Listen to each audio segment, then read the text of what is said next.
Hey guys, tonight we travel deep into the snow-draped fjords of Viking Age Scandinavia, where the nights are long, the customs are stranger than fiction, and the most romantic gesture you might receive is a carved walrus tusk, or someone's cousin being traded for a sheep. Picture this. You stand on the edge of a narrow coastal village, where the sky bruises purple over icy waters, and smoke coils lazily from turf-roofed longhouses. The air smells like firewood and fish oil, and you're about to learn how love, if we can call it that, blossomed under frostbitten noses and some very suspicious matchmaking rules. This is not a rom-com. It's more like a romantic slog. You probably won't survive this. Not because of the customs themselves, but because the fermented fish at the wedding feast could take out a bear. So, before you get comfortable, take a moment to like the video and subscribe. But only if you genuinely enjoy what I do here.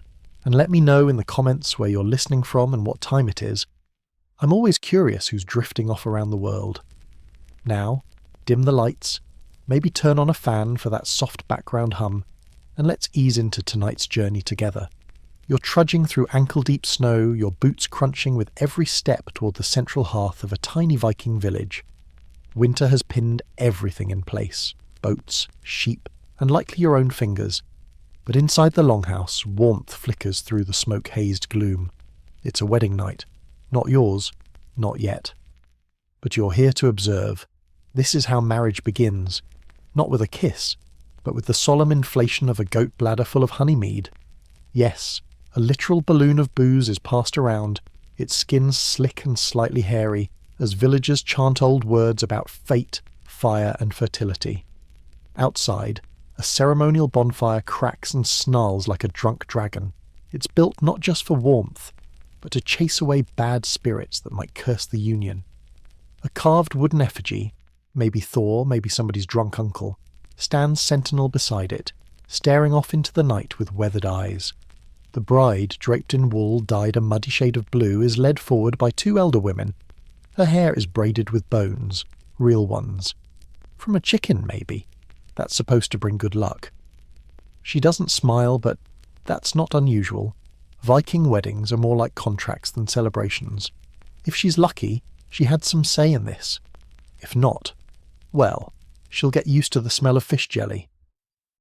The groom is a bearded slab of a man wearing fur leggings and the faint gleam of a nervous sweat. He holds a small axe, not to use, mind you, but as a symbol of responsibility. Or possibly intimidation. Hard to say. In some regions, tradition said a groom must literally break into the bride's family home to claim her. This groom seems nicer. He brought dried cod as a gift.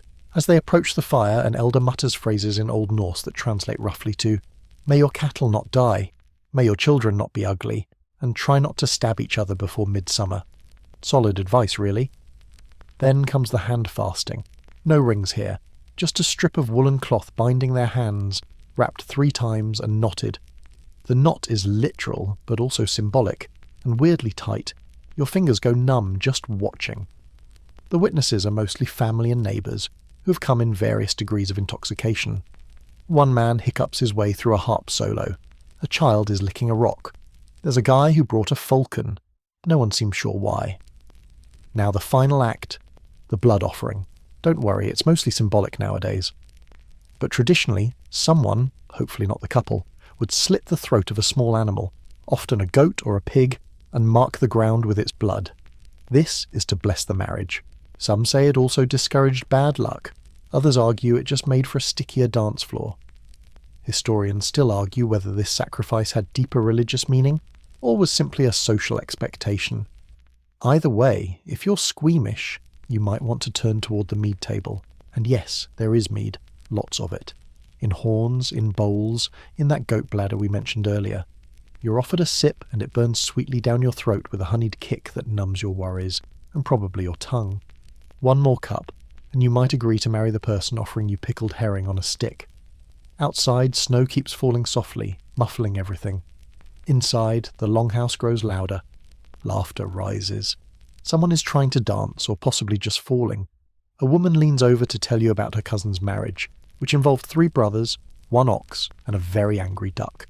Eventually, the couple retires to a curtained-off corner of the longhouse, where they'll spend their first night as partners on a shared fur blanket, hoping no one trips over them in the dark.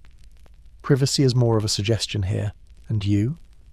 You settle near the fire, your eyes half-lidded, stomach warm and mind drifting. You've witnessed the beginning of a Viking marriage. Not a fairy tale, but something stranger, colder, and far more fermented. The sun doesn't rise so much as it yawns behind the mountains, casting a dim grey light over the frost-stiff fields. Chickens are pecking ice, and someone's sheep has wandered into the food pit again. Another perfectly ordinary Viking morning. You're still in the village, your breath visible in the chill air, and now it's time to meet the true power brokers of love in these fjordside communities, the matchmakers. But forget rosy-cheeked grandmas with knitting needles. These matchmakers carry axes, sit on carved thrones made of driftwood, and sometimes resolve dowry disputes by arm wrestling. They're called elders, and they're usually men, though not always, who've lived long enough not to be killed in a raid or gored by a wild boar. That qualifies you to give romantic advice, apparently. They gather at the council hearth, cloaked in wolf pelts, sipping ale that smells like wet socks, and debating who should marry whom based on lineage, livestock, and whether the bride's aunt once insulted the groom's cousin during a hay festival. Marriage isn't just a private affair, it's a legal bond, an alliance, and sometimes, let's be honest, a merger of barnyard assets. Your family might own fertile pasture land, while hers has the best-smelling goats. That's practically romance. If a union seems advantageous, the elders draw up a contract, not on paper, mind you, but by memory and public declaration. Some were later carved into wood or stone, often including runes, boastful family histories, and illustrations of extremely muscular cows. You sit beside one such elder, his beard so long it's braided into his belt, as he leans in and mutters, "The Bjornsdotters are strong, but their mead is weak. Marry into that line and you'll be sober until Ragnarok." Important insights. Now comes the dowry talk. This is where things get complicated. A proper dowry might include several sheep, a boat paddle carved by a dead relative, a bronze comb, and half the rights to a patch of Arctic moss. The groom's family in return offers a bride price, which might be a few silver coins, a share in next year's cod haul, or if they're really showing off, a whole live ox. You're handed a list, more of a verbal chant, by one of the elders outlining this morning's proposed trades. 1 Bjornsdottir, 3 goats, a fishing net with no holes, and a necklace made of walrus ivory. It ends with the phrase, "and no curses, real or implied." While it may sound transactional, this was deeply serious business. A poorly arranged marriage could spell disaster, feuds, revenge raids, or worse, someone moving to Iceland. Sometimes these matchmaking sessions get heated. Remember, these are people who settle arguments with axes. In one tale, 2 families argued so long over a dowry sheep that they accidentally married off the wrong daughter. She didn't seem to mind. She got a better farm. Historians still argue whether Viking women had any say in these arrangements. Some sources, like sagas and laws, hint that women could object or even propose alternatives. Others suggest it was mostly decided by the men, with women expected to smile, nod, and start weaving their husband's funeral shroud in advance. You know, just in case. Now you're led to another gathering, a kind of premarital council. Here, everyone gossips about upcoming unions. A mother warns her son not to marry into a family with cursed knees. Nobody explains what that means. While an aunt insists her niece is the best weaver in 5 fjords. Not that weaving matters much, unless you want warm socks or tapestries that don't fall apart midwinter. An elder pauses beside you and mutters, "Marriage is like rowing in fog. You never know what rock you'll hit." Profound, and not comforting. The match is finalised when both families host a feast, often modest, unless someone's trying to impress the village. There's food, mostly root vegetables and smoked fish, drink, mead again, and performances, usually someone reciting a long poem about a cow named Thorbjorn. A true classic. At the end of the event, the couple is officially betrothed. That doesn't mean married, not yet, but they're locked in, like 2 boats lashed together for a journey across unpredictable seas.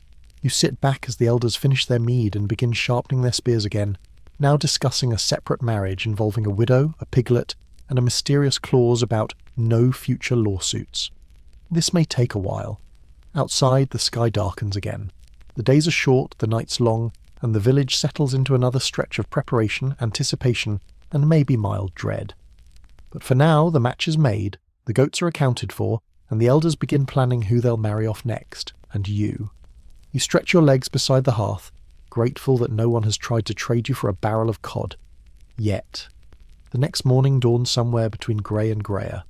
A gentle sleet taps at the longhouse roof like a lazy drummer, and you wake to the sound of someone outside yelling at a goat to stop chewing the wedding decorations. Romance is a full contact sport out here. Today is all about courtship. Because while the elders might handle the match, you still need to impress your potential spouse, or at least not smell like a wet seal. So you start with grooming. Yes, Vikings actually bathed more often than many medieval Europeans. Once a week was considered standard, usually on Lugardug, a washing day, which eventually became Saturday. You scrub yourself in a hot spring or near a heated basin in the longhouse, and believe it or not, you even have a comb. Not just any comb either.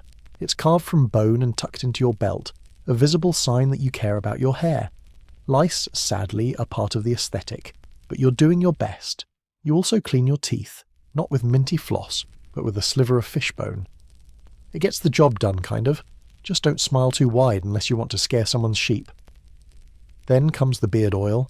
You massage in a blend made from seal fat and pine sap, because nothing says I'm ready to settle down, like smelling like a forest fire during low tide. Beard grooming is serious business. Your face is half your dowry after all. Some men braid their beards. Others tie tiny beads into them. It's like Tinder. But your profile picture is your actual face, and it smells faintly of smoked mackerel. For clothing, you choose your best wool tunic, possibly dyed with crushed lichen to give it a greenish hue. Your boots are stuffed with hay for warmth, and around your neck hangs a small hammer pendant representing Thor. It's partly for protection, partly for style, and partly because you once dropped a real hammer on your foot and now you're superstitious. Now, how do you approach someone you like? Slowly, respectfully, ideally while carrying a small gift. In one documented tradition, Viking suitors would present a comb, beads, or even a carved spoon.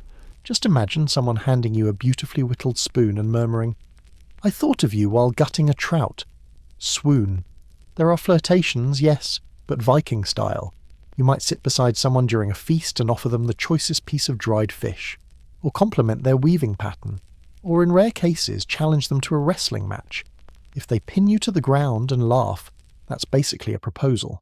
Historians still argue whether these courtship customs were universally followed or just romanticised in later sagas. Some stories paint Viking love as rugged but sweet.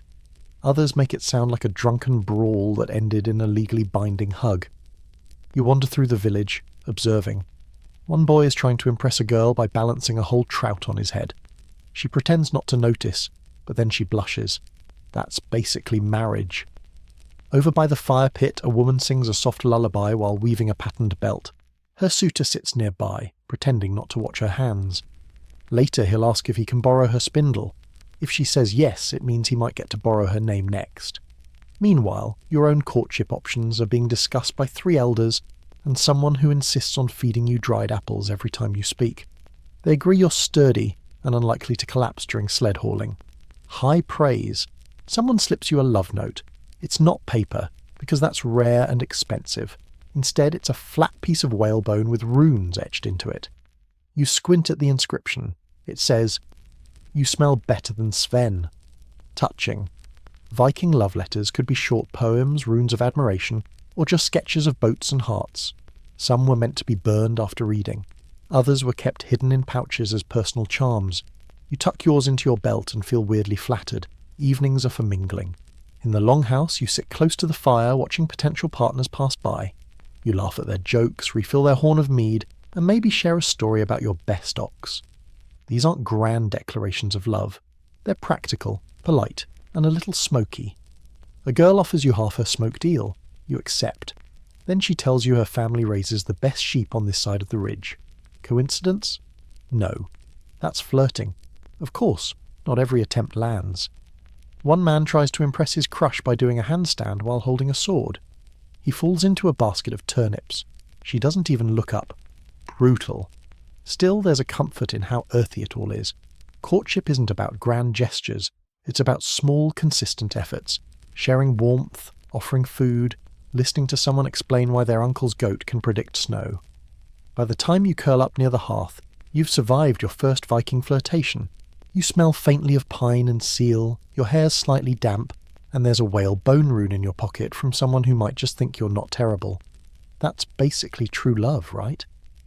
Evening mist rolls in from the coast, hugging the village like a damp wool cloak. You're seated at the edge of a communal fire, watching sparks drift up like stars that forgot where the sky is. And tonight, the gossip turns serious. Talk of dowries, daughters, and the strange items that sometimes show up in marriage chests, including a dead relative's thigh bone. Yes, really. Let's rewind.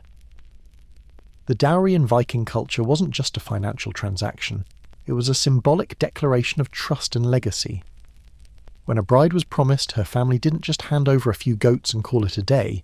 No, they packed a chest full of items meant to represent her value, her family's wealth, and, oddly enough, their collective quirks. You watch as an older woman gently arranges a dowry chest by the hearth.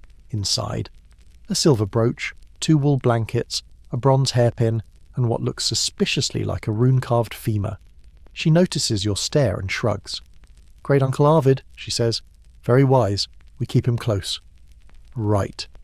Now, this isn't common practice everywhere, but in some communities bones of honoured ancestors were passed down, included in dowries for good luck, protection, or possibly just to make suitors uncomfortable.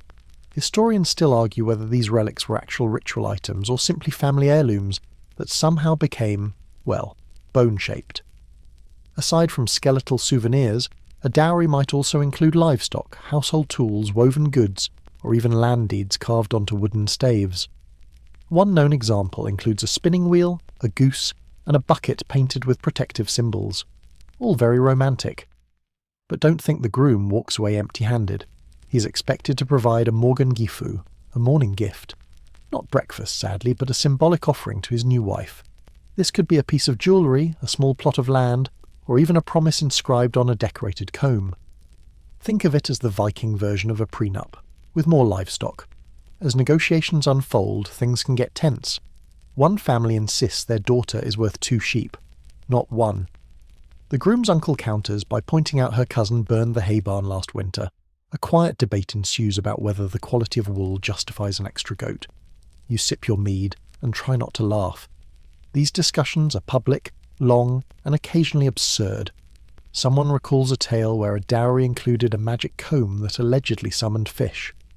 Another story tells of a bride who refused to marry until the groom built her a bench with her name carved into it. He misspelled it. They divorced. Tragic. Once agreed, the dowry items are laid out in a ceremonial display, often watched by neighbours, in-laws, and at least one dog hoping for a dropped sausage. It's all about transparency and, of course, bragging rights. You lean in closer and see a comb with tiny gold inlays, rare and costly. It must have come from a raiding expedition. Some dowries include spoils from distant lands, silk ribbons from Byzantium, amber beads from the Baltics, or even strange spices no one quite knows how to cook with. Every item has a meaning. A spinning spindle means she'll be industrious. A knife shows she can handle herself. A cow means, well, she brings literal milk to the marriage. A chicken's feather tucked into a scarf, that one might just be bad packing. But here's the twist. Dowries weren't always given freely. In some cases, they were negotiated with a kind of aggressive cheer, like bartering at a flea market where everyone's armed. In rare stories, a bride's father might try to pass off subpar goods. One saga speaks of a goat that was 3 parts dead and a flagon of mead filled mostly with rainwater. That marriage didn't last long. You glance at another chest being filled for a different betrothal. It holds 3 wooden bowls, a polished antler spoon, and a woolen cloak dyed blue from woad. One of the elders leans in and whispers, "That cloak belonged to her grandmother. It kept her warm during a winter so bad even the wolves froze." You nod, suitably impressed. There's also a subtle symbolism in the items chosen. A marriage is a new household after all, and the dowry represents its foundation. Tools for cooking, items for sewing, even charms to hang above the door, all these say, here's what she brings to the hearth. It's practical, but quietly emotional too, and sometimes a bit dark. You pass one chest that includes a small leather pouch. Inside, what looks like fingernail clippings. Her mother's, the aunt explains without blinking, protection spell. Of course it is. Historians still debate whether such weird inclusions were superstition, tradition, or just poor storage decisions. Either way, you find yourself suddenly grateful for modern registries. Towel sets feel a lot safer. The final act of dowry exchange often involves a small ritual, maybe a song, a fire blessing, or a short speech about fertility, cattle, and not stepping in fish guts on your wedding night. There's clapping, toasting, and someone always manages to knock over a stool. As the night settles in, you lie back against a fur cloak and watch sparks fly upward. The dowries are packed, the family satisfied, and the village seems briefly at peace. Somewhere a dog howls, probably because someone accidentally packed its bone. The sun, if we can call that pale blur in the clouds a sun, hangs low over the village. It's writing season again, not for laws or battle songs, but for something much softer. Love notes, carved, into bones. You step into a quieter part of the longhouse, where a few young villagers hunch over smooth bits of antler, driftwood, or flat shards of whalebone. There's a hush in the air, as if everyone's trying to concentrate without accidentally carving "I admire your goats" into their own thumb. Writing in Viking times isn't for the faint of heart, or the casual romantic. Ink and parchment are rare luxuries, so anything written tends to be serious. But among the youth and the love-struck, a new form of expression has emerged. Short runic inscriptions etched onto whatever flat, hard surface happens to be lying around. Think of it as Norse texting, with tools. You peer over the shoulder of one boy carefully inscribing a message onto a thin sliver of bone. The runes are neat but slightly wobbly. You squint. It reads, "I watched you weaving and my heart unravelled." Subtle. Another lad holds up a polished piece of driftwood with a simpler message. "You smell like moss. I like it." We all have our strengths. Historians still argue whether these rune notes were meant for secretive exchanges, or if they were publicly displayed. Some were tucked into clothing folds or hidden in food baskets. Others were pinned to door frames, slipped into boots, or, bizarrely, carved onto the side of livestock. Romantic graffiti on your own goat? That's dedication. Of course, not everyone can read, but runes carry a certain mystique. Even those who don't understand them might recognize a pattern, a symbol, or the shape of affection. One particularly bold suitor has carved a tiny longship sailing toward a heart, complete with stick-figure oarsmen. It's crude, but oddly touching. Not all messages are so sweet. Some are riddles, others are thinly veiled jabs at rivals. You see one chunk of antler with the runes. Stronger than Bjorn, cleaner than Eric, available. That's the Viking version of a dating profile. Nearby, a group of girls sit weaving and giggling.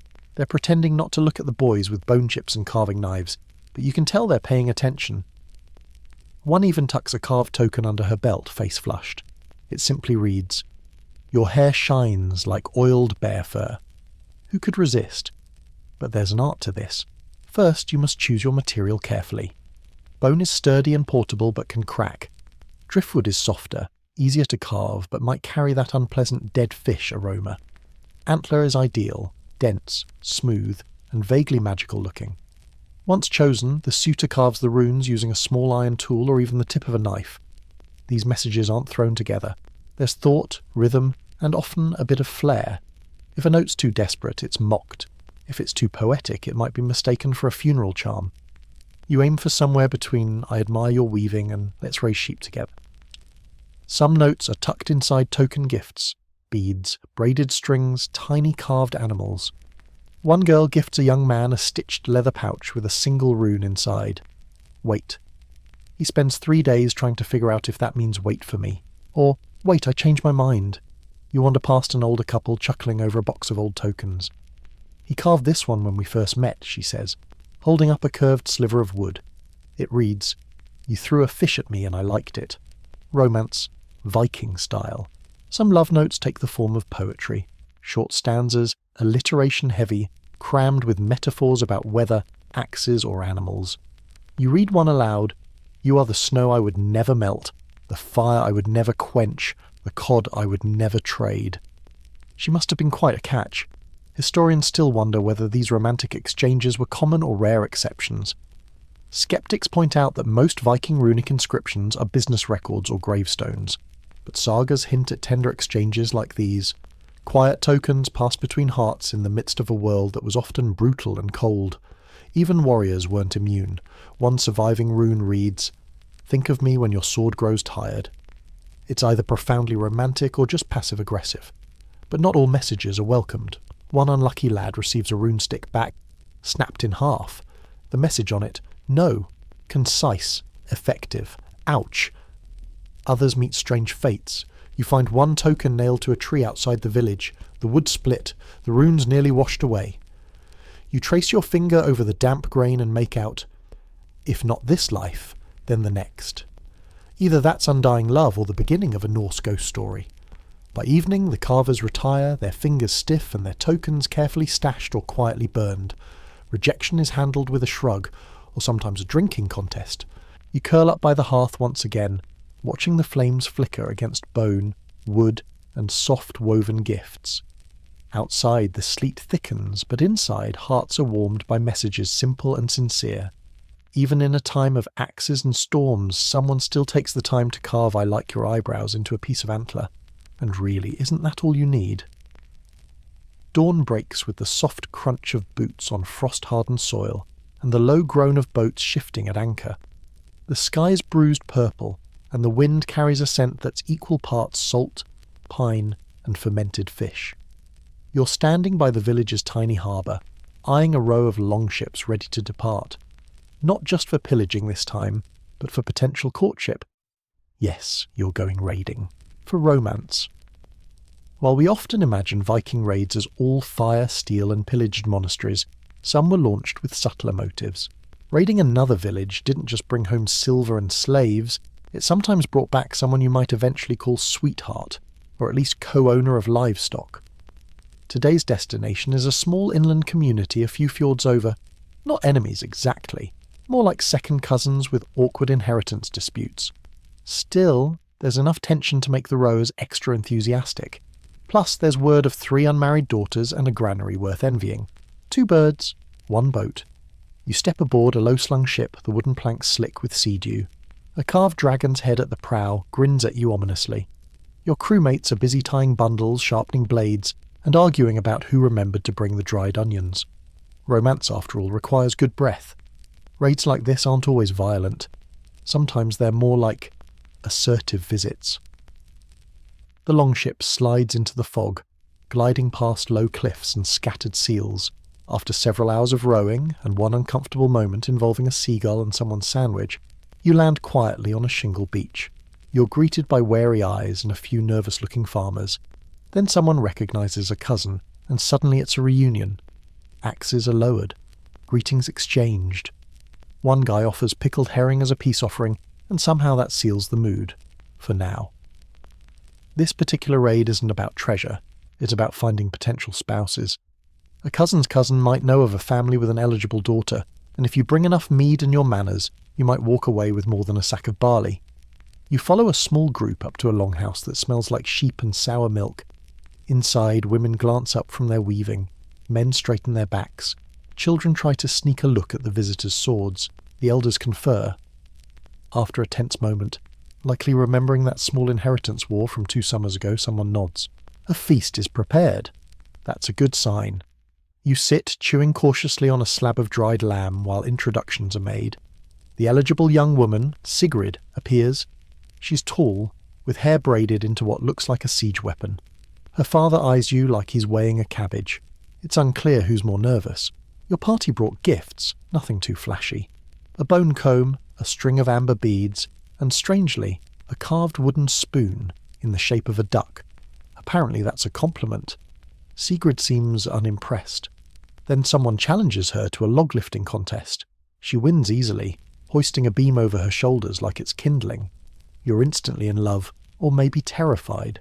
Same difference.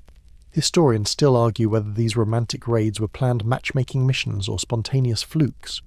Some sagas speak of warriors falling for shield maidens mid-battle.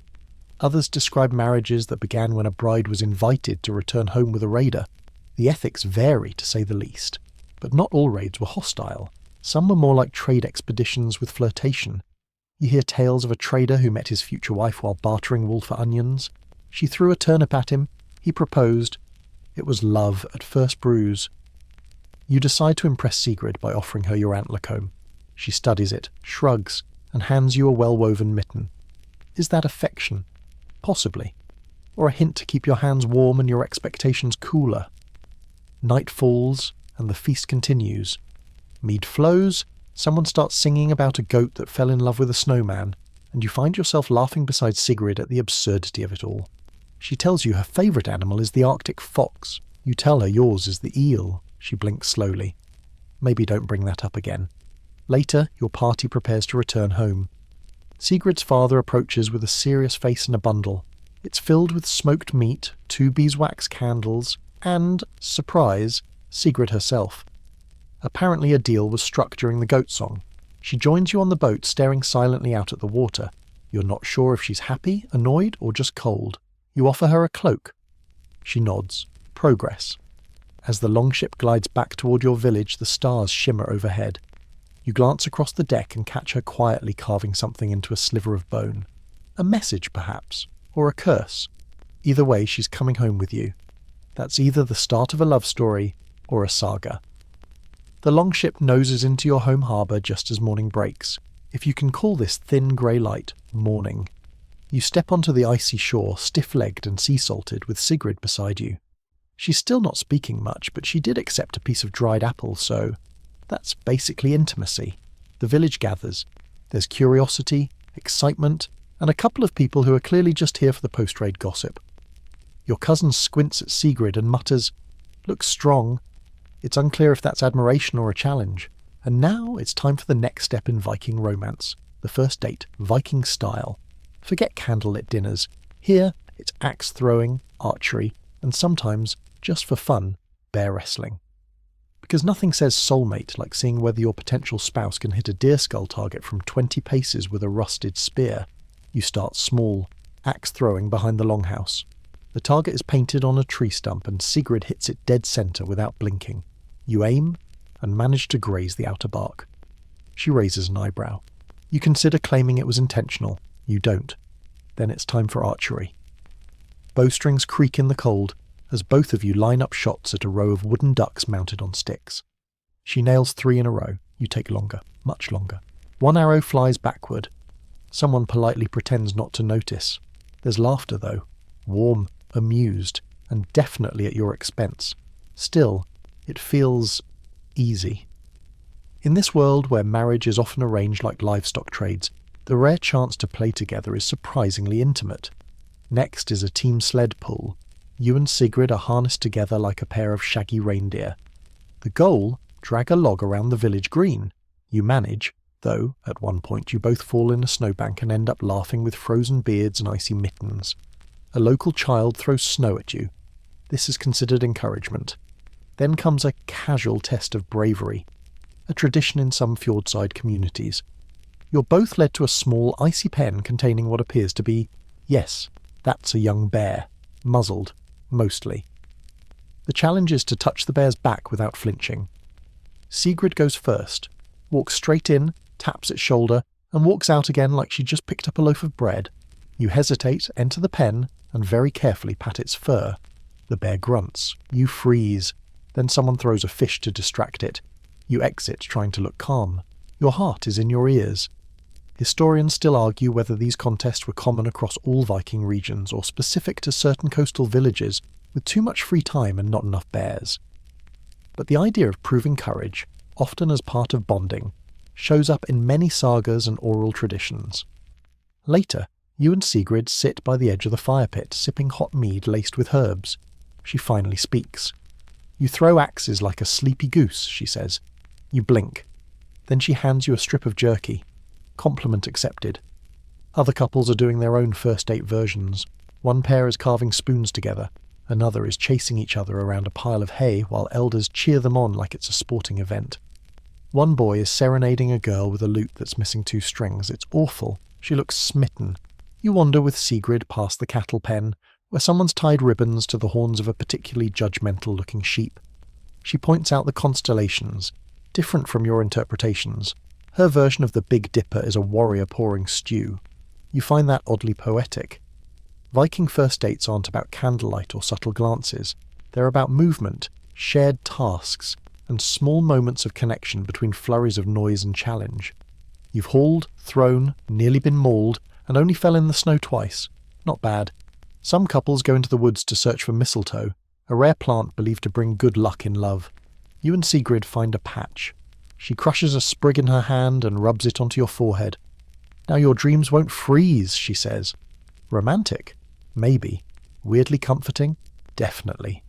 The day winds down with a communal meal, smoked fish, roasted root vegetables, and something involving gelatinous eggs.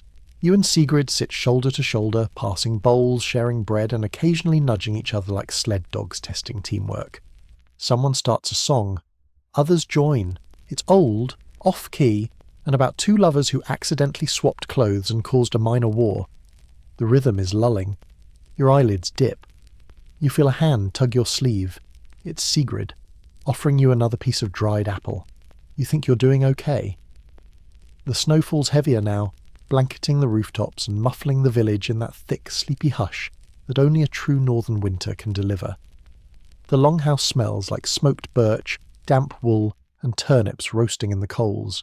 You wake from a nap near the hearth, curled into a pile of furs like a contentedly hibernating bear.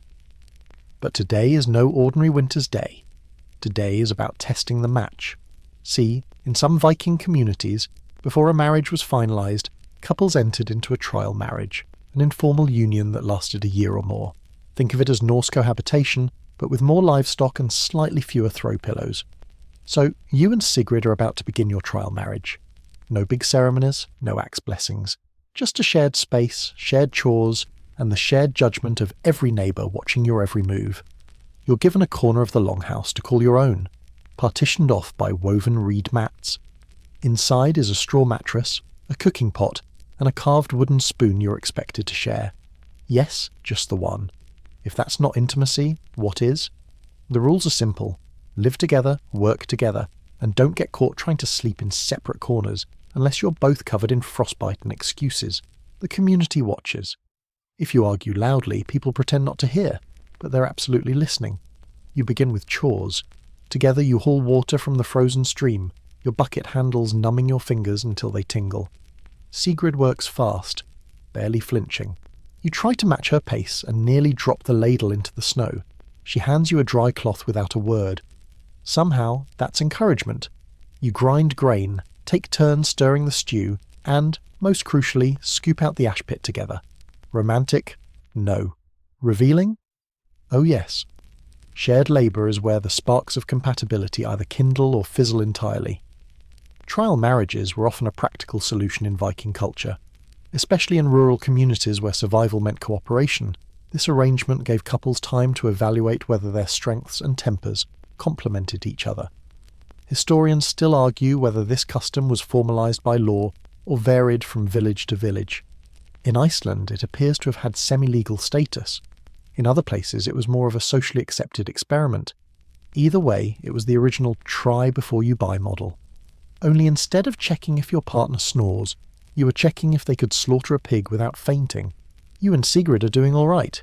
You don't talk much, but when you do, it's easy. She shows you how to patch a hole in your tunic using a bone needle. You teach her how to toast pine nuts without setting the hearth alight. Progress. At night, you lie on opposite ends of your shared mattress, the warmth of two bodies pushing back against the chill. One night she mutters something about your snoring. You offer to sleep sitting up. She grunts. That's a no. By the third week you've found a rhythm. You tend the goats together, one of which has developed a habit of staring at you in silent disapproval. Sigrid names it Mother. You're not sure if it's a joke. You carve her a small pendant, a badly shaped fox. She accepts it with a smirk and ties it to her belt. Later she hands you a bundled pair of mittens with runes stitched into the cuffs. You only recognise one, the symbol for endurance. Make of that what you will. There's a shared meal each week with other trial couples. Some are doing well, others not so much. One pair barely speaks, another keeps handing back each other's spoons with a touch too much force. One man shows up with a black eye and says, "We had a misunderstanding about pickling." No one asks questions. At these dinners, couples exchange advice. Never salt meat in anger, one woman says. Don't sleep with your feet facing north, says another. Always let her stir the porridge first, someone adds, looking over his shoulder. You nod solemnly. But trial marriages aren't just about surviving daily chores. They're about observing how your partner handles pressure, boredom, unexpected guests, and the fact that the roof now leaks directly over your shared blanket. You handle it with humour. She handles it with tar and thatch. Together it sort of works. One evening you both sit watching the fire. She braids her hair absently, and you carve another pendant. This one's slightly less like a deformed badger. She glances at it, then at you. Still ugly, she says, but less ugly. You take that as high praise. These small moments pile up, gentle familiarity blooming from routine. There's no dramatic kiss, no swelling music. Just two people learning to walk around each other's silences and settle into a rhythm that doesn't leave bruises. Toward the end of the trial period, the elders gather. They'll ask questions. How's the sleeping arrangement? The stew? The goats? Any spontaneous sword fights? You're told you can walk away. No shame, no blood feuds. But as you and Sigrid haul firewood together in the pale morning light, she nudges your elbow and mutters, "You still breathe loud, but at least you can carry things." In Viking speak, that's practically a sonnet, so maybe, just maybe, you're both in this for the long haul. The wind howls through the fjord like some old god practicing their scream therapy. It's midwinter now, darker, colder, and quieter. Even the goats have stopped complaining, which is unsettling in its own right. But tonight is special. Tonight there will be a wedding under torchlight and snow. Your trial marriage with Sigrid has ended. You didn't kill each other. You didn't freeze. You only mildly argued about stew ingredients. That's more than enough to impress the village elders, who give a nod, bang two ladles together and declare, "Let there be binding." Not metaphorical binding, actual rope is involved. Viking weddings weren't all alike, but in many villages midwinter was the ideal season to wed, nothing else to do, plenty of cold to encourage cuddling, and you could count on the attendance of extended relatives who were trapped by snowdrifts and couldn't politely leave. Preparations begin in the dark. You help gather pine branches, goat horns, and long strips of dyed wool. These are tied together and hung from the rafters. Someone contributes a garland made entirely from fish bones. No one is sure if it's festive or threatening. Sigrid is nowhere to be seen. She's preparing with the women who are whispering, weaving her hair and hiding her under layers of furs and charms. You, meanwhile, are being rubbed down with ash and bare fat to scare off frost demons. You smell like a smoked ham left in a cave too long. Tradition. Torches are lit and placed in a large circle outside the longhouse. Their golden glow flickers on the snow, turning the village into a little world all its own. Ringed by fire, encased in silence, wrapped in cold. You stand near the centre, wearing your best tunic, the one without mysterious stains, and clutching the ceremonial binding rope. It's braided wool, red and white, thick enough to tether a cow. As the drums begin, slow, steady, meant to echo heartbeats, Sigrid emerges from the longhouse. She's cloaked in blue, her hair braided with tiny bits of bone, shell and iron. Around her neck is the fox pendant you carved. You nearly choke on your breath. Not from emotion, it's just really cold. She walks toward you with the slow dignity of someone very aware that if she slips on this ice, you'll never let her live it down. She doesn't slip. Of course she doesn't. You both step into the fire ring. The crowd hums. A low chant begins. Not words exactly, just syllables passed down through generations. Some say they're ancient blessings. Others say they're just people pretending they remember the lyrics. The village elder, his beard now officially merging with his chest hair, steps forward and holds out the rope. You and Sigrid extend your hands. The rope is wrapped around your wrists, binding you together, not just symbolically but quite literally. You are stuck and cold. He recites a series of phrases. From ice to fire, from fish to flesh, from silence to storm, from storm to stillness. Let your hearts row as one boat in the dark. Honestly, not bad. You glance sideways at Sigrid. She doesn't roll her eyes. You take that as approval. Next comes the exchange of tokens. You give her a small silver armband, a gift saved since your raiding trip. She hands you a woven pouch containing dried herbs, salt, and what looks like a single wolf tooth. To keep the goats from eating your socks, she says. You pretend not to tear up. Then comes the final gesture, stepping over the fire basin. Together, you and Sigrid lift your joined hands and hop over the small flame. It's meant to symbolise a shared journey, or possibly to test coordination. You land safely. The crowd cheers. One kid throws a snowball. Festive.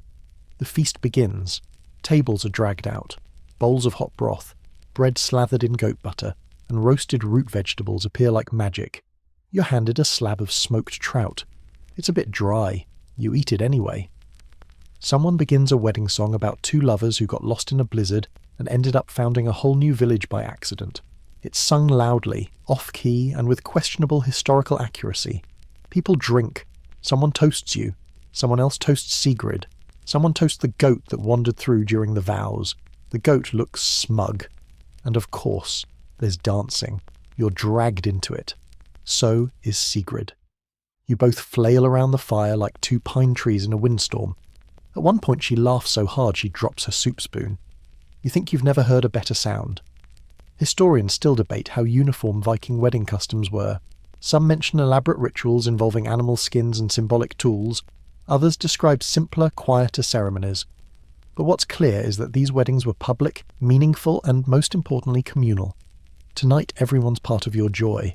Even old Gudrun, who hasn't smiled since her husband tried to ferment apples in a boot. She's clapping now, offbeat but earnestly. As the fire burns lower and the stars press close above, you and Sigrid retreat to your side of the longhouse. There's no private bridal chamber, just your shared corner, the woven mats, and the soft, steady breath of people and animals nearby.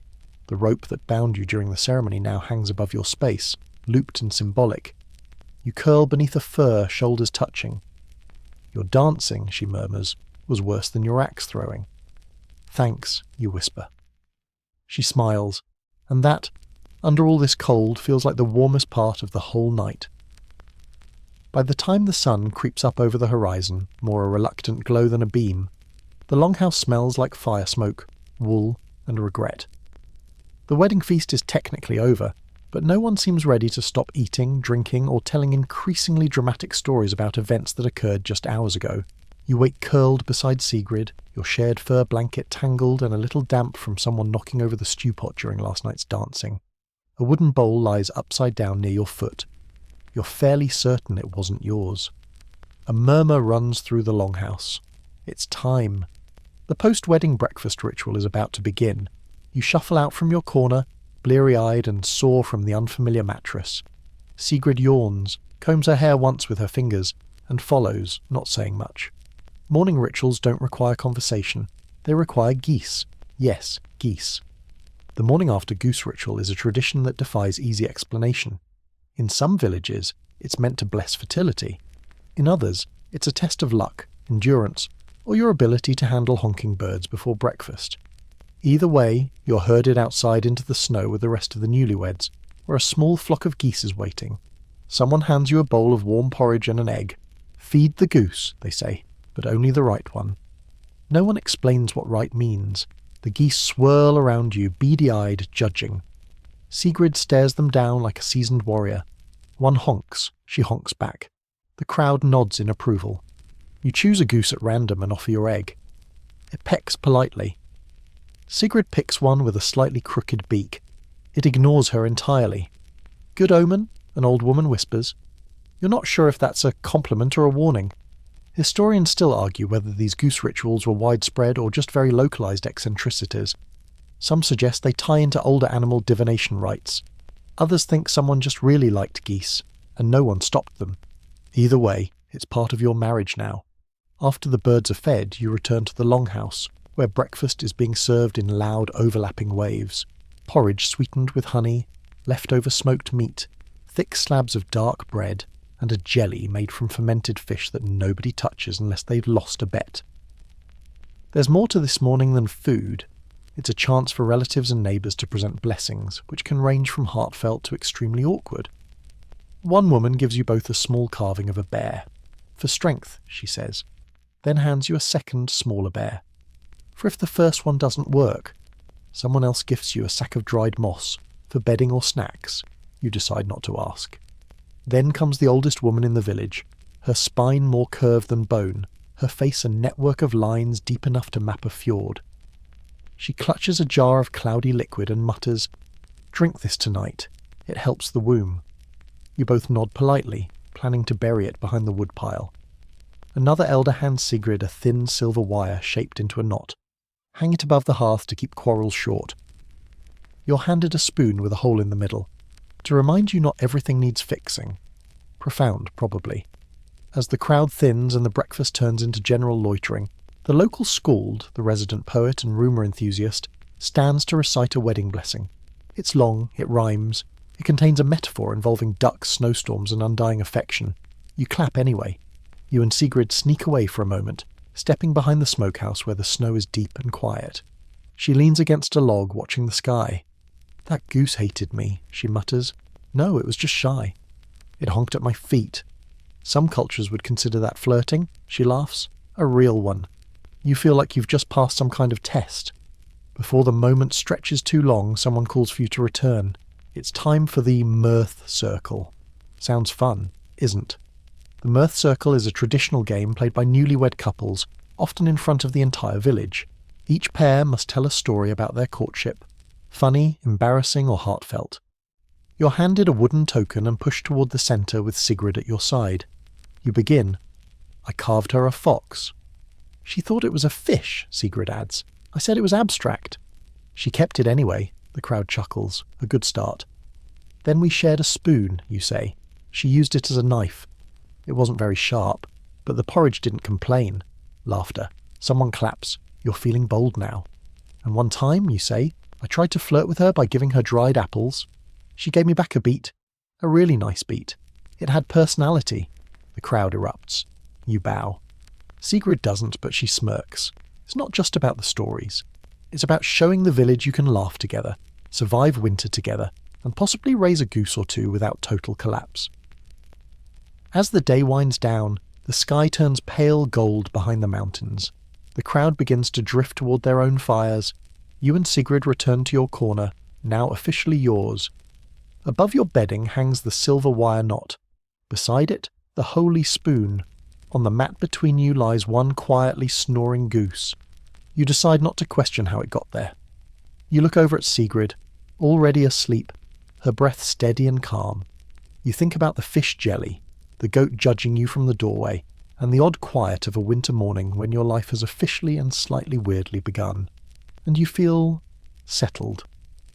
The days after the wedding blur into a pattern of thawing boots, splitting firewood, and fielding unsolicited advice from nearly everyone who has ever successfully remained married for more than a month. Apparently everyone in the village is now a relationship expert. But just as you begin to feel like a normal, mildly sleep-deprived married couple, the next ritual arrives. One even stranger than the goose circle. It begins with honking. You wake up to the sound of it, slow, rhythmic, and almost musical. Except it's not geese this time. It's people, imitating geese.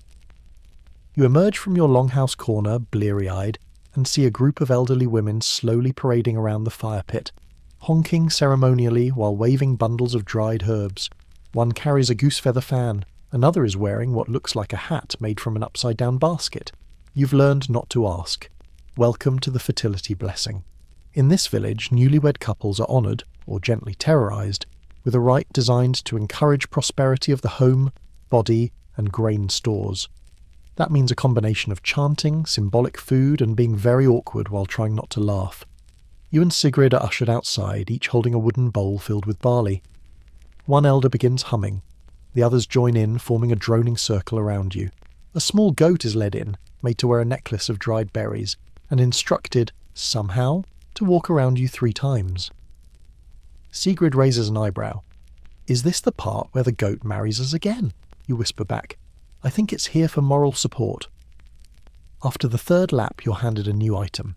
A small carved goose figure, made from bone and painted with blue woad. You're told to keep it near your bed. You nod solemnly, trying not to think about the one real goose still nesting in your sock pile. Then comes the smoke fanning. A mix of pine needles, dried cow dung, and fermented lichen is set alight in a small clay bowl. An elder wafts the smoke over your heads using the goose feather fan. It smells like burnt compost and lost dreams. You smile anyway. A According to lore, this smoke is said to clear the air between lovers. In one saga, a newlywed couple breathed it in, had a vivid shared dream about a snow snake, and immediately decided to build a new barn together. That's synergy. Historians still argue whether this entire ceremony was based on agricultural fertility rites, borrowed pagan traditions, or just a collective joke that got out of hand. Whatever the case, it continues because, as one elder puts it, we did it, our parents did it, and the goat likes it. Back inside, there's a gift waiting. A wife band, a silver armband twisted with tiny runes that Sigrid slips onto her forearm. The design is simple, but each notch represents something: a shared task, a blessing, a seasonal hope. She runs her fingers over it in silence, then gives you a small nudge with her elbow. You've got one too. Yours is made from bronze and leather, with a slightly wonky fox carved into the clasp. Guess who made that part? Later that night, you sit by the hearth, Sigrid beside you, while the wind howls outside like an angry ghost in a too-tight tunic. The fire crackles. Someone sings softly in the background, a lullaby about moon geese and lost boats. Then Sigrid does something unexpected. She pulls out a pouch and empties it into her palm. Dried moss, a sprig of juniper, a speckled stone, and a knotted thread. She murmurs over them, lays them on a bit of cloth, and sets the whole bundle near the fire. "What's that?" you ask. "House charm," she says. "Keeps the weather kind." You blink. Weather listens to charms? Sometimes. Depends who's asking. Apparently, Sigrid's grandmother taught her that weaving together specific herbs and symbols during the waxing moon could keep storms away, or at least convince them to howl somewhere else. This particular charm is meant to protect newlyweds from damp walls, leaking roofs, and metaphoric cold shoulders. You glance out at the gathering clouds and mutter, "Do you have one for nosy in-laws?" She pulls a second charm from her pouch. "Already done." And just like that, the house feels warmer. Maybe it's the fire, maybe it's the ritual, or maybe it's the quiet feeling of being married to someone who prepares for emotional storms with actual weather magic. The night winds down. You curl up under your shared blanket, the bone goose resting on a nearby shelf like a sentinel. The silver wife band glints faintly in the firelight. The air smells of pine smoke and something faintly herbal. And just before sleep claims you, you hear Sigrid mutter, "If it snows through the roof again, I swear I'll marry the goat." You snort softly and drift off. A sharp crack of ice outside the longhouse jolts you awake. You groggily sit up, rubbing your eyes with mittened hands. Someone's chopping wood. Someone else is yelling about a chicken that refuses to come down from the roof. Another perfectly normal Viking morning. Today is unusually quiet between you and Sigrid. Not in a bad way. Just that kind of calm that settles after a blizzard of ceremonies, blessings, and goose-based predictions. You're finally starting to feel like a real married couple, which means you're both a little tired and deeply appreciative of silence. You share bread with turnip jam. Don't ask. And Sigrid reaches across the table to hand you something small and wrapped in wool. You open it cautiously. Inside is a piece of polished bone carved into a twist. 2 loops, interlocked. The runes along the edge faint but deliberate. You recognise a few: luck, hearth, endurance. It's a wife band, but one you hadn't seen before. "This one's mine," she says. "I made it before we met." You turn it over in your fingers. "It's warm," she shrugs. "It should be." The idea of the wife band goes beyond decoration. In many Viking communities, silver or bronze armbands were more than status symbols. They marked stages in a woman's life. Daughter, wife, widow, sometimes warrior. Worn around the arm or wrist, sometimes the ankle. They were gifted, traded, occasionally even buried with the wearer, or with someone else entirely, depending on how the story ended. You slip the band onto your wrist. It fits snugly, like it knows where it belongs. Just as you're admiring it, a neighbour bursts in with frantic news. The snow spirits are restless again. You assume this is metaphorical. It is not. Turns out, the village weather reader, a woman who claims to have a talking owl, has declared that the season will be longer, harsher, and full of bad-tempered clouds. It's time to double down on protective charms and household rituals. Sigrid doesn't blink. "We'll do the second spell," she says, already fetching her pouch of dried herbs and mystery items. You've never seen the second spell, but it involves bare fat time and drawing symbols on the inside of your boots. You go along with it, because honestly, you don't want to find out what happens if you don't. Together, you sweep the longhouse floors in silence, not just for cleanliness, but because it's considered a form of magical warding, clearing out the spirits of arguments, sickness, and bad potatoes. You chant a simple phrase as you work: warm roof, soft breath, no snow in the bed. It's half spell, half wishful thinking. Afterwards, Sigrid places 3 pebbles in the fireplace. One for her, one for you, and one for the space between. A symbolic offering. You don't touch them. Historians still debate whether these kinds of weather rituals were widely practiced or just village-specific quirks. Some scholars argue they tie into older, pre-Christian beliefs about nature spirits. Others think it was a psychological trick to feel in control during 6 months of freezing darkness and limited root vegetables. Either way, it works. Kind of. As the sky dims, yes, again, it's barely noon, you step outside with Sigrid. The village is wrapped in snow, its outlines softened. Children are sliding down icy hills on flat pieces of bark. 2 elders are arguing about whether owl feathers are luckier than fox whiskers. Nearby, a young couple huddles under a shared cloak, laughing as their dog tries to eat snowflakes. You realise that, somehow, you've become part of this landscape, woven into it like wool into a winter sock. Slightly itchy, but undeniably warm. That evening, you gather with other couples to share charms. It's a casual gathering, more tea and tales than a ritual. Sigrid presents a string of tiny knots, each one tied during a dream. She won't say what the dreams were, you don't ask. Someone brings a charm shaped like a boat carved from driftwood. For smooth travel, they explain. Another brings a small bag of frost ash, collected from the morning after the last blizzard, to remind us we've survived worse. You bring the wife band Sigrid gave you. No one touches it, but several people nod approvingly. One woman calls it strong. Another says, "It hums." Late into the night you sit by the hearth with Sigrid. A storm is beginning to scratch at the windows. You don't feel fear though, just stillness. She reaches out and pulls a fur over your shoulders. Then softly, "Did you draw the symbols in your boots?" "I used too much bear fat, I slipped." She chuckles. "It still counts." As you lie down, the fire low, the pebble trio still warm from earlier, you glance over at the wife band glinting on your wrist. There's something reassuring about it, not magic exactly, but weight. History. A kind of oath you wear silently against the winter. Outside the snow thickens, inside the quiet deepens. You breathe in, you breathe out, and the house, somehow, holds. The cold continues its siege on the village, clinging to every surface like a particularly clingy ghost. Snowdrifts pile higher than the fence posts, and someone's sled dog refuses to come out from under a fur blanket unless bribed with roasted fish. You and Sigrid have fallen into a rhythm now, hauling wood, cooking stews, brewing strange teas that claim to chase off the shadows. Life is quieter, until one day, everything gets just a little more complicated. It begins when you wander into the far end of the village to trade a spindle of wool for some dried berries. The longhouse you enter is like most others, smoky, warm, slightly chaotic, but something feels different. The people glance at you. A woman hands you a cup of mead and says with a knowing look, "We do things a little differently here." That's never ominous.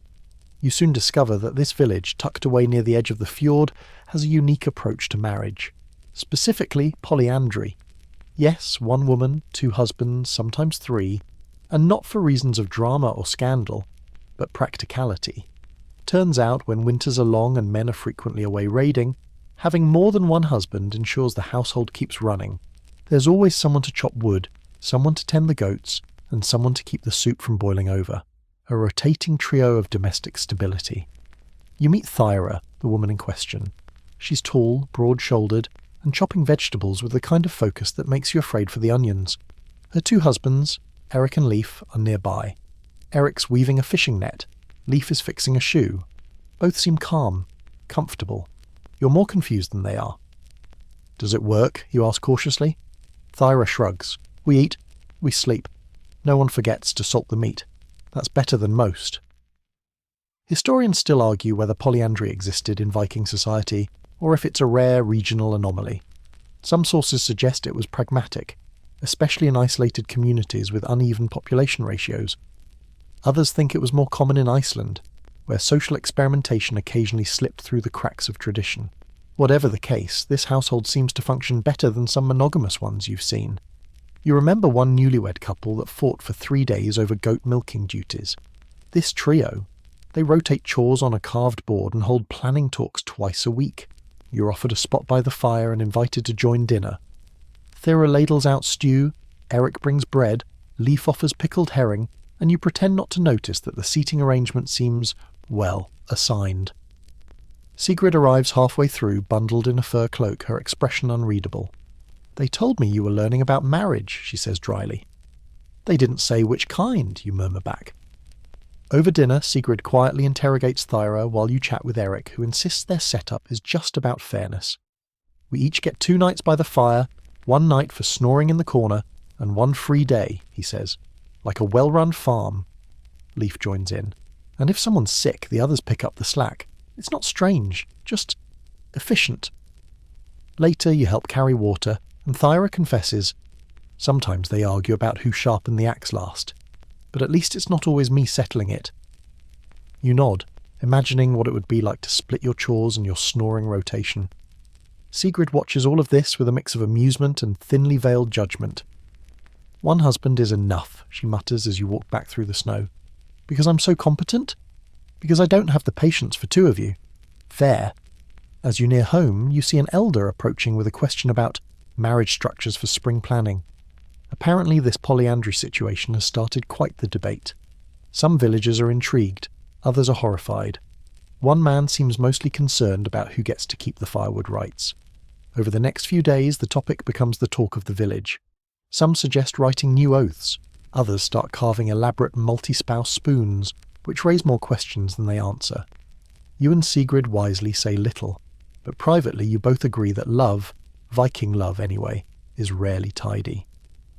Whether it's 1 partner, 2 husbands, or a shared spoon carved in confusion, the point is the same: warmth, respect, and enough salted fish to make it through the next storm. That night, curled under your furs, Sigrid rests her head against your shoulder. "If I took a second husband," she whispers, "he'd have to be better at stirring porridge than you. You pretend to be deeply wounded. He'd need to like geese. He'd need to survive you," you add. She smiles into the dark. Exactly. Outside, the wind howls and the snow falls. Inside, the fire cracks and your spoon, just one still, rests on the table between you. And you think, maybe strange is just normal with better stories. The morning frost is thick enough to crunch like gravel under your boots, and the longhouse smells faintly of singed porridge. A sign that someone's having a disagreement in the kitchen. Again. You and Sigrid have learned to divide cooking duties strictly. She stirs, you taste, and no one gets blamed for smoke unless proven guilty by at least 2 witnesses. But not every Viking marriage goes so smoothly. Today you're witnessing a different kind of union, one unravelling in real time. And the method? Well, it's delightfully simple. A Viking divorce. You hear raised voices from a nearby longhouse.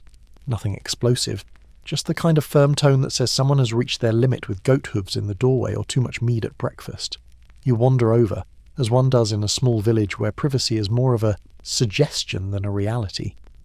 Outside, a crowd has gathered. Nothing dramatic, just a few neighbours pretending to fix sleds while very obviously watching what's unfolding. Then the couple steps out. The man exits from one doorframe beam, the woman the other. They walk in opposite directions without looking back, and that's it. Welcome to the Viking method of divorce by doorframe. In some Norse communities, the act of publicly exiting the shared home, each person leaving through a separate side of the doorway while declaring their intention to part, was enough to signal the end of a marriage. No courts, no drama, just a physical symbol of emotional division. You whisper to Sigrid, "That seems almost civilized," she nods, until they start arguing about who keeps the goat. There's no shouting, no flung objects, no ominous fiddle music, just a quiet parting, followed by the village elder scribbling a few notes into a wooden ledger. "Separated at the solstice," he mutters. "Goat custody pending." Historians still debate how widespread this practice was. Some claim it was part of Icelandic law, others think it was more symbolic than legal. But what's clear is that Viking women often had more autonomy than their medieval European counterparts. especially when it came to leaving a marriage. If a woman found her husband intolerable, incompetent, or just plain annoying, she could initiate a divorce. Common reasons included failure to provide, excessive drunkenness, physical abuse, or, in one saga, failing to show affection in public and having bad boots. Harsh but fair. You later hear from a local gossip, storykeeper, that the recently separated couple had been arguing for months. She wanted to move closer to her family's farm. He refused to leave the coastline because the fish knew him there. In the end, the fish weren't enough. Post-divorce life varies. Some ex-spouses remarry quickly, others remain single, raise their children, and occasionally trade sarcastic remarks across the village green. The now separated woman in question has already reclaimed her half of the firewood pile and renamed the goat Freedom. She seems peaceful. Sigrid watches all of this with a thoughtful expression. Later, while feeding the hearth, she casually remarks, "I'd leave you through the roof, just to be dramatic." You glance up. "Please don't, that's where we keep the snow bucket." That night, you talk a little more than usual. Not about divorce, though it lingers on the edges, but about what keeps people together. You both agree that shared effort, honesty, and compatible sleeping habits go a long way. Sigrid adds, "and decent spoon etiquette." You nod solemnly. In the days that follow, the recently split couple settles into their new routines. She moves into a smaller house closer to the smokehouse. He takes up fishing again, possibly communing with his emotionally supportive cod. They seem fine, separate, but fine. Divorce isn't scandalous here. It happens. People talk about it, sure, but mostly to make sure the firewood remains divided fairly and that the goat has emotional support. One elder offers you a nugget of wisdom while polishing his walking stick. It's not the end that matters. It's how you keep the peace after the pots are returned. You assume that's metaphorical, he winks anyway. As the village readjusts, you and Sigrid quietly reinforce your corner of the longhouse. You fix a small leak in the roof together. You carve new hooks for drying herbs. You even stitch a second spoon into your shared belt pouch just in case. Because maybe that's the secret.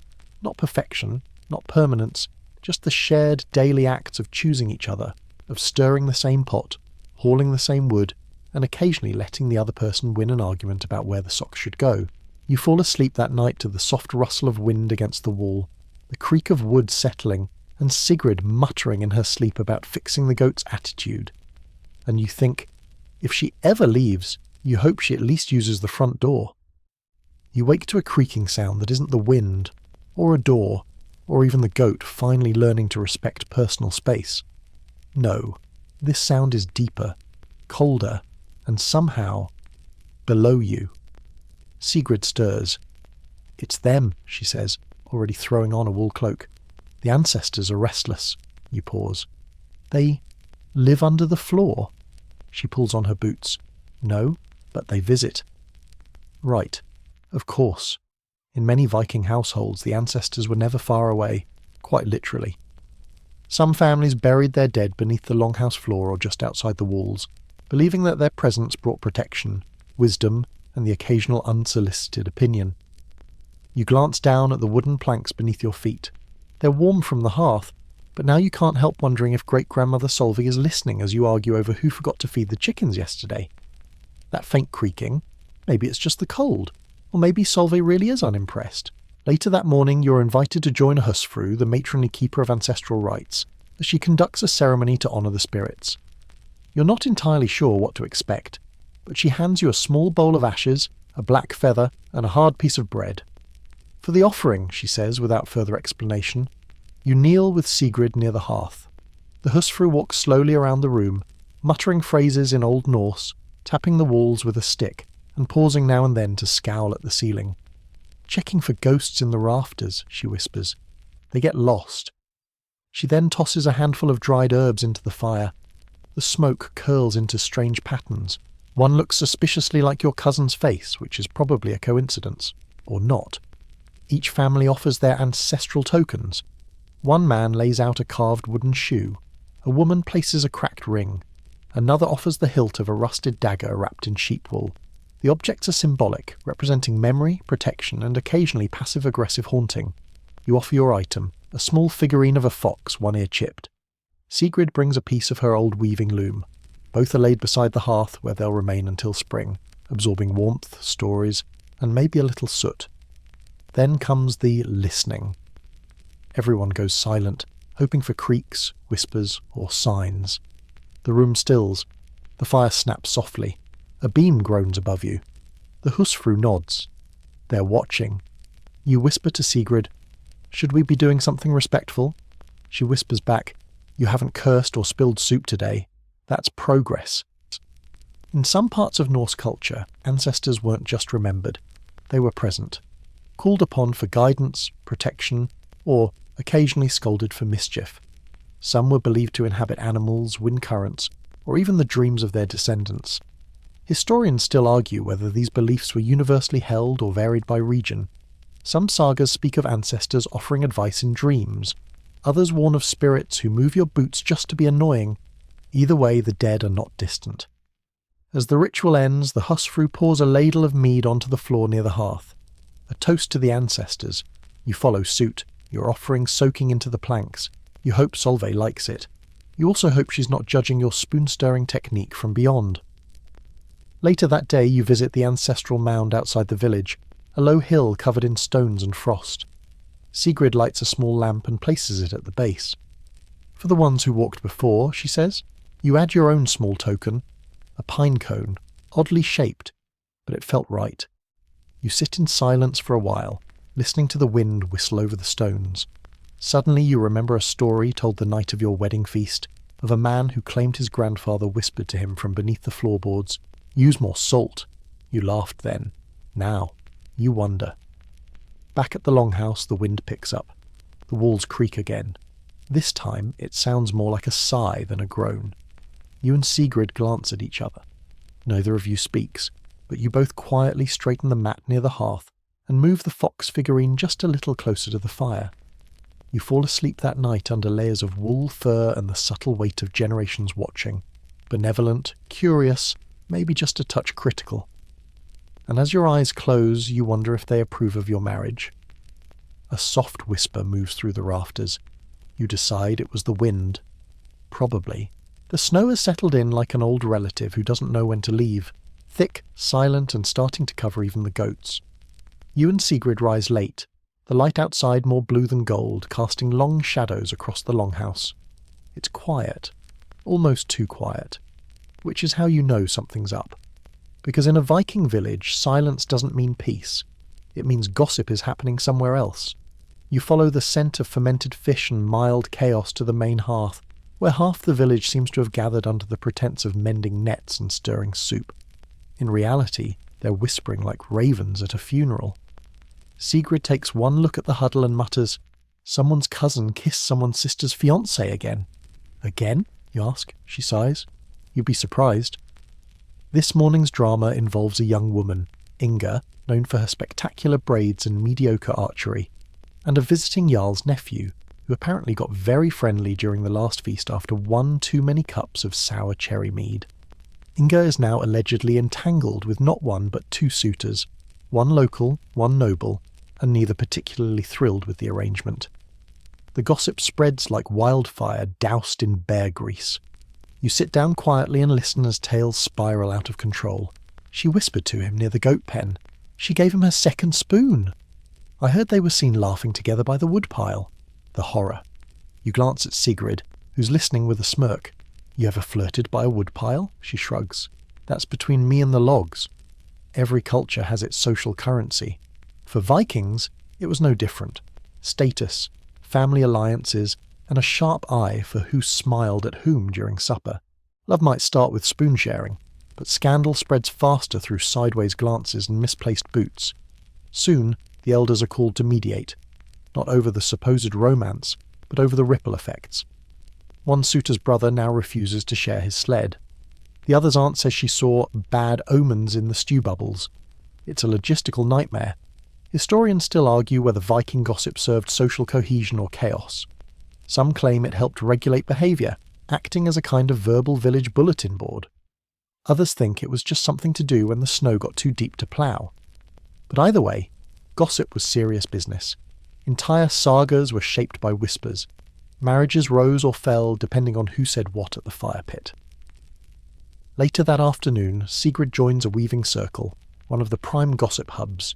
You trail behind, pretending to be interested in thread tension, while mentally compiling the village's entire romantic history. You overhear one woman describing her ex-husband snoring in great detail. Another accuses a neighbour of secretly swapping stew spices to ruin reputations. Someone else claims to have found a love rune carved into a fish. Everyone nods solemnly. By evening, the entire Inga saga has transformed from a minor romantic tangle to an epic tale involving betrayal, family curses, and possibly a magic sled. No one's really sure anymore. You and Sigrid return home, both slightly dazed from the sheer volume of speculation. You sit by the fire in silence for a moment before she finally speaks. "Just so you know, if I ever flirt with someone near the goat pen, it'll be because they have fresh turnips." You nod. "Understandable." She looks at you sideways. "You? I'd only flirt near the sauna. Less drafty." She smirks. "I'll allow it." That night you fall asleep with laughter still echoing from the longhouse, and the gentle creak of snow shifting on the roof. Somewhere in the dark, someone's undoubtedly whispering a fresh rumour. You just hope it's a good one. The snow crunches under your boots with that oddly satisfying crick-crick sound that says, yes, winter is still here, and no, it's not leaving anytime soon. The wind bites at your cheeks, and somewhere a raven cackles like it's laughing at your frozen nose. Today you're headed to a different part of the village, near the edge, where the houses are smaller, quieter, and a bit more fortified. You're visiting the widows. No, not the tragic sobbing in the snow type. These women are legends. In Viking society, widows could hold more power than many expect. Once their husbands passed, whether in battle, at sea, or from an unfortunate argument with a stubborn ox, they often gained control over land, livestock, and their own fate. And in some cases, they chose to remarry, on their terms. You meet Gudrun, who's in her 50s and famously once chased off a tax collector with a ladle. She's preparing for a remarriage ceremony and has decided to interview potential suitors with what can only be described as an obstacle course. You stand back and watch as a line of nervous men compete in tasks of strength, endurance, and, somewhat confusingly, bread kneading. The rules are simple. The winner gets Gudrun's hand. The losers go home with bruised egos and possibly flour in their beards. The first challenge? Wrestling. Yes, actual grappling in the snow. Gudrun stands on a barrel, arms crossed, judging every move. One suitor is flipped so fast he doesn't land until tomorrow. Another taps out after she critiques his balance. You call that a stance? My goat has better footwork. Next up, fire making. Each suitor is handed a flint, some birch bark, and a single glare from Gudrun. One panics and lights his sleeve instead. Another produces a roaring fire in seconds, promising. But then he adds pine sap and it explodes, less promising. Sigrid leans over and whispers, "I want a wrestling trial if I ever have to remarry." You frown. "You planning on it?" "Depends how long you keep burning the porridge." Fair. Historians still debate how common remarriage rituals like this were. Some say widows quietly remarried through family negotiations. Others suggest that, in more remote or egalitarian settlements, women wielded considerable authority and could set their own terms. In the sagas, widows are often fierce, respected, and not to be trifled with, especially if you're trying to date them. Gudrun, for example, has written her own wedding contract. It includes the following: no complaints about her soup recipe. All firewood to be split before snow falls, not during. Permission to keep her owl indoors if it's feeling sensitive. You admire her. Sigrid does too, especially after Gudrun lifts a small keg over her head to test its balance. She then drinks from it and proclaims, "This one's too weak." She means the mead, not the suitor. Probably. Eventually one man proves himself, an older fisherman with good shoulders, a kind face, and a deep respect for Gudrun's independence. He offers her a charm he carved himself, a fish wrapped around a grain stalk. "I bring food and quiet," he says simply. Gudrun eyes him. "You cook?" He nods, and I don't ask too many questions. She considers this, then shrugs. Fine, but the owl sleeps on the pillow. Deal struck. The ceremony is brief, just a circle of friends, a fire, and a blessing murmured by an elder. Gudrun wears a dark green cloak with silver trim. Her new husband wears an expression of someone who knows exactly how lucky he just got. They share a drink from a horn and tie their wrists together with a red woolen braid. The crowd cheers. One of the rejected suitors tries to sneak more bread. Gudrun throws a pine cone at him. Direct hit. You and Sigrid walk home under a sky turning from grey to deep indigo. The stars are beginning to show, each one glittering like cold sparks above the white-covered world. "You'd do that if I died?" you ask. "Remarry with a wrestling match?" She snorts. "No, I'd just take your tools and build a bigger longhouse." You smile. "You'd miss me, though." "Maybe. Depends on the stew situation." Back in your longhouse, the hearth glows. Your shared space still warm with your rhythm. Your boots side by side, your cloaks drying on the same peg, your mismatched spoons tucked into the same basket.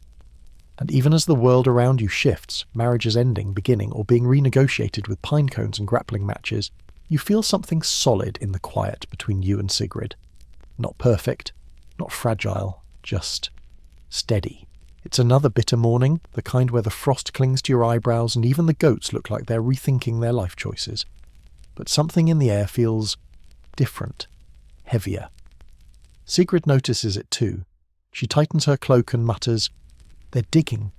You follow the direction of her gaze. Across the village green, a group of villagers are slowly breaking the frozen earth near the burial mounds. The spade strikes are muffled, methodical. A death in the village. You both know what that means. A Viking funeral is no small event, and depending on the family, the social status, and the number of oxen available, it can range from sombre procession to full-scale ritual drama. This one, judging by the hushed tones and flurry of activity, is going to be intense. The deceased, a chieftain. Old, respected, known for 3 things. Always finishing his ale, never backing down from a raid, and outliving 3 wives. He died peacefully, in his sleep, under 6 firs, which in Viking terms is practically sainthood.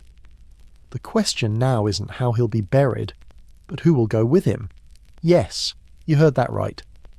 In some parts of the Norse world, it wasn't unheard of for favoured spouses, or concubines, servants or slaves, to be sent into the afterlife alongside the dead, sometimes symbolically, sometimes not. You and Sigrid exchange a look. "Please don't ever do that to me," you say. She nods. "If you go first, I'm building a bigger kitchen, alone." The rituals begin. The chieftain's body is wrapped in linen, placed on a wooden platform and surrounded with his belongings. His sword, his cloak, a chunk of salted meat, and a small wooden figure of a horse, for travel in the next world. A fire is built nearby, not for burning the body this time, but for warding off spirits that might try to drag him back. Someone ties feathers to a post. A child walks in a circle around the mound, scattering ashes. Then comes the whispering. Everyone wants to know, who's going in with him? Turns out one of his wives, the 3rd one, young, soft-spoken, always seen tending to his boots, is offering herself, or is being offered. Depends on who you ask. She stands near the fire, quiet as snow. She wears no black, just her usual wool dress and a necklace shaped like a sun. An elder woman begins painting symbols on her cheeks with berry paste. She doesn't flinch. "Is it voluntary?" you whisper. Sigrid shrugs. Sometimes not. Sometimes it starts voluntary and ends confused. Historians still argue fiercely about this practice. Some sagas describe willing sacrifice, women who believed they'd be reunited with their loved one in Valhalla. Others describe coercion, or cases where symbolism blurred with reality. Some were drugged, some simply disappeared, and some lived on as rumours, their fate never fully explained. The ritual unfolds slowly. The woman is offered a horn of mead. She drinks. She's led toward the burial boat. Yes, a real one, hauled into the earth and partly buried. Inside lies the chieftain, peaceful in death, surrounded by his artifacts. She steps inside. The crowd watches. No one speaks. A priest, or goddy, chants something low and rhythmic. Runes are tossed into the fire. A handful of snow is placed into the woman's hands. "To cool the journey," someone says. Then, unexpectedly, she steps out of the boat. Gasps. Movement. The elder woman who painted her face steps forward, speaking in a hard voice. She has changed her mind. Silence. You can feel the whole village hold its breath. The priest pauses, then nods. "So be it," he says. And just like that, it's over. The woman is led away. The boat is sealed. covered with earth and stone like tucking a giant into sleep. A spear is driven into the ground to mark the chieftain's grave. The crowd disperses, some relieved, some grumbling about omens and unfinished journeys. You and Sigrid walk home quietly. "I thought she'd stay," you say. "She thought so too," Sigrid replies. "But sometimes the dead have to go alone." That night, you both place something small by the hearth, a shared habit now. You offer a dried apple slice. She sets a carved token beside it. Neither of you say it out loud, but the thought lingers. Marriage in this world isn't always about love or longevity. Sometimes it's about legacy, about sacrifice, about the choice not to follow someone into the dark. Later, you lie awake listening to the wind whistling past the eaves. It sounds like mourning or relief. And just before sleep takes you, you murmur into the dark, "I'll wait for you in the next life, but only if there's no boats involved." Sigrid grunts. Good. A slow thaw has begun. Not quite spring, but the sort of day where the icicles drip like lazy metronomes and the snowbanks slump, defeated. You spot patches of brown earth here and there, a rare and hopeful sight. With the changing season comes new energy. People are out patching fences, mending nets, and pretending they didn't spend the entire winter eavesdropping on romantic feuds by the fire. But beneath all that activity, there's a quiet restlessness. It's love spell season. You're at the marketplace, such as it is, a few planks set across logs, draped with animal pelts and bunches of dried herbs. A woman in a fur cloak holds up a bundle wrapped in linen. "This one helps bring kindness," she says. "And this one," she adds, nodding to another, "is for stronger feelings." "What kind of feelings?" you ask. She grins. "The kind that make goats uncomfortable." "Right." Sigrid appears beside you, eyeing the bundles. "Thinking of casting a spell on me?" You grin. "Too late. You're already stuck with me." She snorts. "Then get the one that helps with snoring." Welcome to the strange, smoky world of Viking love charms. Some are fairly innocent. Woven cords tied in secret knots and hidden in a lover's cloak, or birch bark etched with runes and buried beneath someone's bedding. Others are more involved. A few require blood. Others bear fat. You sit down beside an elder who's stirring something thick and bubbling over a small fire. It smells like honey, ash, and something vaguely spicy. "Love charm," she says, "for rekindling." "What's in it?" She narrows her eyes. "Don't ask." Historians still argue whether these spells were real or symbolic. Ritual acts meant more to boost confidence than actually control feelings. But some sagas tell of warriors bewitched by women who placed charms in their boots, and of men who wandered in circles for days after smelling enchanted mead. One known formula combines mistletoe, crushed juniper berries, and animal fat, usually bear. It's mixed into a salve, then smeared across the wrist or throat. It's said to inspire courage, charm, and dreams of affection. Side effects may include stickiness and being chased by actual bears. Sigrid peers over your shoulder as you examine a small pouch of affection powder. It looks like sand mixed with moss. "You want to try it?" you ask. She shrugs. "You already smell like firewood and goat. Can't make it worse." You buy the pouch. Not because you think it works, but because it's spring, the snow is melting, and you're curious. That night, you add a sprinkle of the powder to your tunic collar before sitting by the fire. You don't feel different, maybe a little itchier. Sigrid sniffs once, squints, and mutters, "Is that moss?"